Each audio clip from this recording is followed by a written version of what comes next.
怎么又不够了？哎呀，你看看，我算错了。行，这样吧，我看你放在这个袋子里了。那就没办法。 Halo, apa kabar kalian? Saya harap kabar kalian semua baik-baik saja. Oke teman-teman, kali ini Mimin Sulaiman LS akan membawakan sebuah alur cerita film yang berjudul Dolu Kantinen Season 1 episode 7. Jadi langsung saja kita ke alur cerita filmnya. Sebelumnya jangan lupa untuk terus dukung channel Sulaiman LS agar tetap berkembang dan bisa menyajikan alur cerita film kesukaan Anda dengan cara tekan tombol like, komen, dan subscribe-nya. Dan yang terakhir, aktifkan tombol loncengnya agar ada video-video terbaru ada notifikasi di HP kalian. Selamat menonton dan enjoy! Di episode yang kemarin, Tangsan telah berhasil menyerap monster roh rotan hantu. Sekarang Tangsan sedang mencoba kekuatan barunya, yaitu dari cincin roh kedua Tangsan.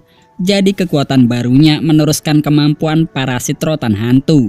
Dan di sini Tangsan telah berhasil meningkatkan kemampuannya. Dia bisa melilit lawannya menggunakan rumput biru perak miliknya. 回环继承了鬼藤的寄生能力。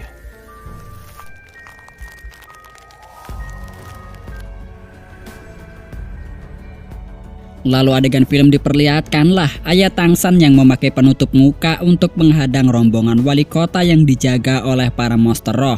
Dan tiba-tiba saja ayah Tangsan langsung mendekati rombongan para prajurit wali kota.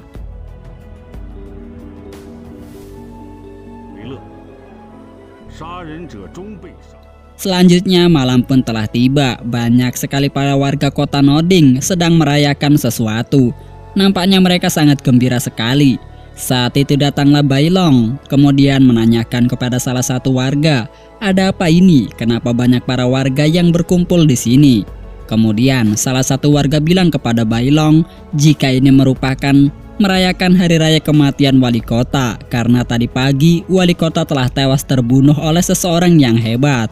Seseorang itu mampu mengalahkan semua para prajurit dengan sangat mudahnya hanya menggunakan master roh palu. Mereka semua langsung pada tewas. Pelakunya tak lain adalah ayahnya si Tangsan. Setelah itu Tangsan dan Xiao sedang membersihkan tempatnya Tangsan karena sangat berantakan akibat tanaman rotan hantu yang mengobrak-abrik rumahnya. Tak lama itu ayahnya Tangsan memanggil masternya Tangsan. Di sini saya baru tahu nama masternya Tangsan, jadi nama panggilannya adalah Yu Xiaogang. Tangsan tidak mendengar jika ayahnya telah memanggil gurunya. Ternyata ayahnya ingin bertemu dengan Xiaogang, hanya akan memberikan obat untuk memulihkan kondisi dan master rohnya yang telah kelelahan. 收拾干净一点。我在外面等你。够你们3个人的剂量，你们吃了它。 Xiaogang di sini sangat khawatir dengan para prajurit dari wali kota. Pasti wali kota akan menurunkan semua para prajuritnya untuk menangkap mereka semua. Namun ayahnya Tangsan hanya santai saja karena dia telah membunuh para prajurit beserta wali kotanya. Di sini Yu Xiaogang benar-benar sangat lega mendengar hal tersebut. Di sisi lain, dia juga sangat kagum dengan keberanian ayahnya Tangsan. 和我在一起， 你把它给…… Tak lama itu ternyata Tangsan telah menguping pembicaraan ayahnya. Dia bisa tahu karena di setiap di dalam tanah Tangsan telah menaruh master roh tanamannya.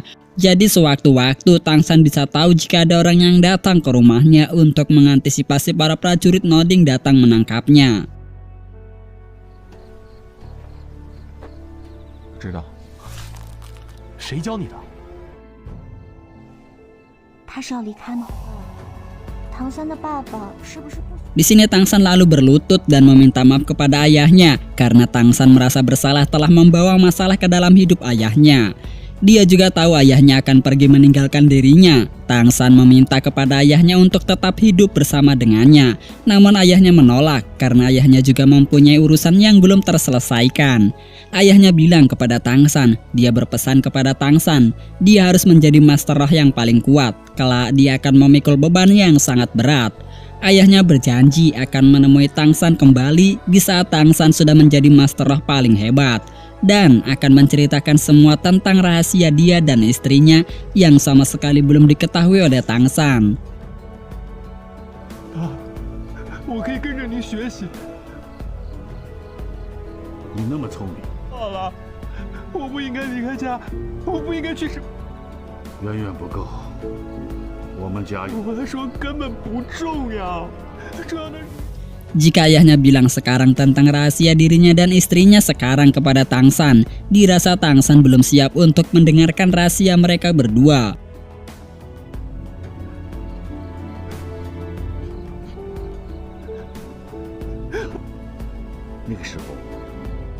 Kemudian saat itu ayahnya langsung pergi meninggalkan Tang San dan menitipkan anaknya kepada guru Tang San karena dia percaya guru Tang San akan menjaga dan membimbing Tang San ke jalan yang benar.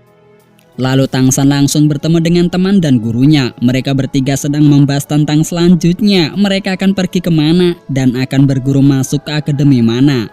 Karena mereka tahu pasti para pejabat pemerintah tetap akan mencari Tang San dan teman-teman yang lainnya. Para pejabat negara tidak mungkin diam saja setelah tahu wali kotanya telah dibunuh.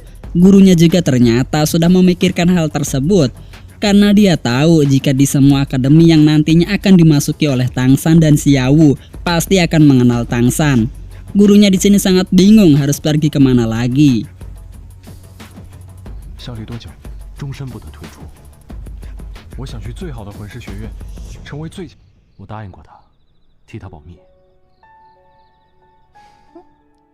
Tak lama kemudian, pada akhirnya gurunya berhasil menemukan sekolah akademi yang cocok untuk mereka berdua, yaitu di sekolah akademi orang-orang aneh, yaitu Akademi Silanke, tempat lokasi berada di kota Suto di kerajaan Tiandao. Nama-nama orang aneh ini hanya julukan saja. Orang-orang yang berada di Akademi Silanke orangnya sangat kuat dan banyak yang hebat.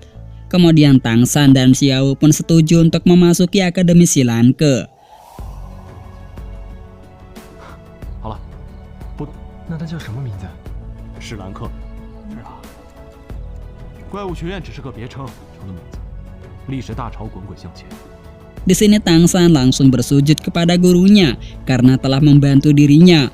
Namun Xiao Gang menolak Tang San memanggil dia sebagai guru karena Yu Xiao Gang tahu jika cincin rohnya sama seperti Tang San, hanya mempunyai 2 cincin roh saja.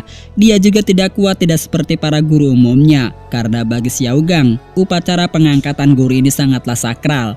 Tang San diminta untuk mencari guru yang lebih hebat dibandingkan dia, yang hanya guru teori dan kemampuannya masih jauh di atas para guru akademi lainnya. Namun Tang San tetap bersikukuh menganggap Xiao Gang menjadi gurunya. Alasannya karena gurunya yang telah memberikan sebuah kepercayaan diri kepada Tang San akan kekuatannya. Dia juga telah mematahkan semua teori kesalahan tentang semua orang yang memandang bila rumput biru perak ini tidak berguna dan tidak ada fungsinya sama sekali. Jasanya sangat banyak terhadap Tang San. Karena berkat teorinya terhadap rumput biru perak, Tang San akhirnya bisa mendapatkan kegunaan dan fungsi kekuatan biru perak yang sebenarnya. Gurunya juga yang selalu membantu Tang San dalam keadaan sesulit apapun. Hingga singkat cerita di sini, Tang San langsung melakukan sebuah upacara penghormatan terhadap gurunya. Di sini Tang San sangat menghormati dan menjunjung tinggi gurunya yang selalu membantu dan mendampingi Tang San. 是废物魂，是你陪着我进入了猎兽，知识渊博。你可以找到更好更强的，还是陪我来了圣魂村？鬼藤袭击我，为了救我，用身体帮我挡住了曼陀罗蛇。还有，我爸信任你。 Di pagi harinya Tang San dan Xiao beserta gurunya sedang berada di penginapan mawar untuk mendaftar di Akademi Silanke. Saat Tang San dan Xiao masuk, dia langsung mendaftarkan untuk menjadi murid di Akademi Silanke.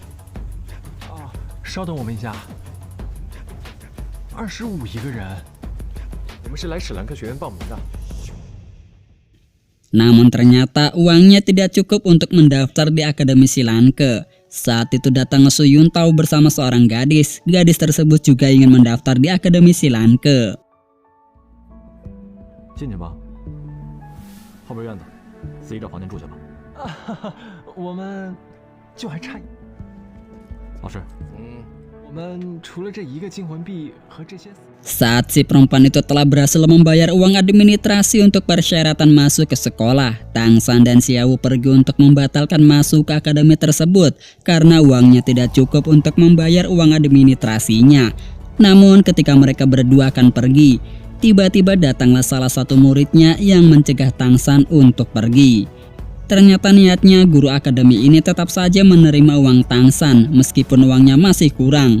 Dan singkat ceritanya, Tang San dan Xiao pun berhasil diterima masuk di akademi Xilanke. 你知道是文村啊？我不知道啊，不对吧？做人呢，什么最重要？善参加完入学测试再走啊销魂币呢？有点，总比没有强。 Lalu tak lama, datanglah seorang wanita lagi yang ingin bertarung dengan Dai Mubai. Namun di sini Dai Mubai enggan menuruti permintaan si wanita tersebut dan Dai Mubai pun langsung pergi meninggalkan wanita yang mengajak dia bertarung. Namun di sini si wanita itu tetap saja ngotot ingin bertarung dengan Dai Mubai. Hingga si wanita itu ikut mendaftarkan dirinya di sekolah akademi Xilanke demi bisa bertarung dengan Dai Mubai. 咱们后院请，走吧。不必。这样吧，我看你长得老板，啊，这水晶啊，我的钱都放在这个袋子里了。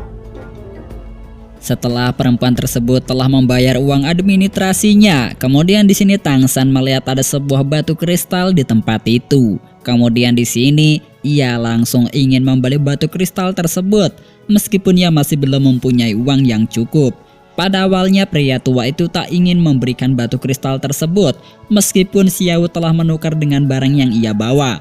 Akan tetapi pria tersebut tetap tak memberikan batu kristal itu kepada Tang San. 我想买。那就没办法了。10金魂币。啥？这些可是。 Lalu di sini orang tersebut langsung memberikan batu kristal itu secara cuma-cuma kepada Tang San karena menurutnya batu kristal itu tidak ada yang menginginkannya. Sontak saja hal itu langsung membuat Tang San gembira. Pasalnya ia tak harus membeli batu kristal tersebut. 有多好？极品。谢谢老伯。谢谢伯伯。说不定我还会便宜卖给你。 Setelah itu terlihat Aoshike yang menemui seorang wanita yang tadinya ingin bertarung dengan Dai Mubai. Dalam pembicaraan itu, Aoshike mengatakan kepada perempuan itu agar ia tetap bersabar untuk melawan Dai Mubai. Karena Dai Mubai bukanlah orang yang sembarangan, karena Dai Mubai mempunyai kekuatan di atas rata-rata manusia pada umumnya. Mengingat Dai Mubai salah satu senior di tempat ini, karena Dai Mubai sudah lama berada di tempat ini. 但是我们这儿新生报文明还安排了一场考生入学。你当下最需要干什么？你得赢他呀！你说你这不远万里。 Terlihat Aoshike dan juga Tang San sedang berada di sebuah penginapan. Di sini Aoshike menjelaskan kepada Tang San mengenai harga sewa penginapan tiap bulannya. Berhubung Tang San mempunyai salah satu teman, jadi uang sewa Tang San akan double. Lebih banyak membayarnya ketimbang siswa-siswi lainnya yang menyewa penginapan itu. 具体时间其实还没有通知，不过，但我觉得你们的名字要好一点，比较简约，好记。我当然不是了，我就是吕健打杂的。 Setelah itu Aoshike pun pergi. Tang San langsung menjelaskan kepada Xiao jika ini merupakan batu plat batu kristal. Kemudian Tang San langsung memecah batu kristal tersebut untuk mengambil kandungan yang ada di dalam batu kristal itu. 然后呢？耳朵。哦，不是细丝吗？这是什么？ Pada awalnya Xiao tak tahu jika kandungan itu sudah berada di tangan Tang San. Namun saat Tang San langsung menggunakan kekuatan rohnya, benda itu pun muncul yang menyerupai seperti jarum.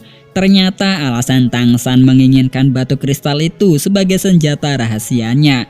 Karena benda seperti jarum itu benar-benar sangat mengerikan jika terkena tubuh manusia. Karena lukanya akan lebih besar diakibatkan oleh benda tersebut. Benda itu juga sering disebut dengan bulu kumis naga tipis yang sulit untuk dihindari, bahkan kekuatannya sangat besar sekali. 这是什么原因呢？我也不太做，和其物详解。龙须稍等。你放心，我一定会替你保密的。 Lalu selanjutnya di malam hari, di tempat penginapan Mawar yang sekarang ditempati Tangsan dan juga Xiaowu, tiba-tiba datanglah seseorang yang mengancam para anak murid untuk keluar untuk bertarung dengannya. Di sini yang menjadi korban pertama adalah Ausike. Tangsan dan Xiaowu pun sempat ragu ketika menolong Ausike. Apakah ini bagian dari ujian mereka ataukah bukan? Lalu cerita film Dolo Kontinen episode 7 pun telah berakhir, hanya sampai di sini saja. Ditunggu ya film dari Dolo Kontinen di episode berikutnya. Jangan lupa untuk tekan tombol subscribe-nya agar Mimin Sulaiman lebih semangat lagi untuk merangkum alur cerita film berikutnya. Sekian, terima kasih dan sampai jumpa kembali.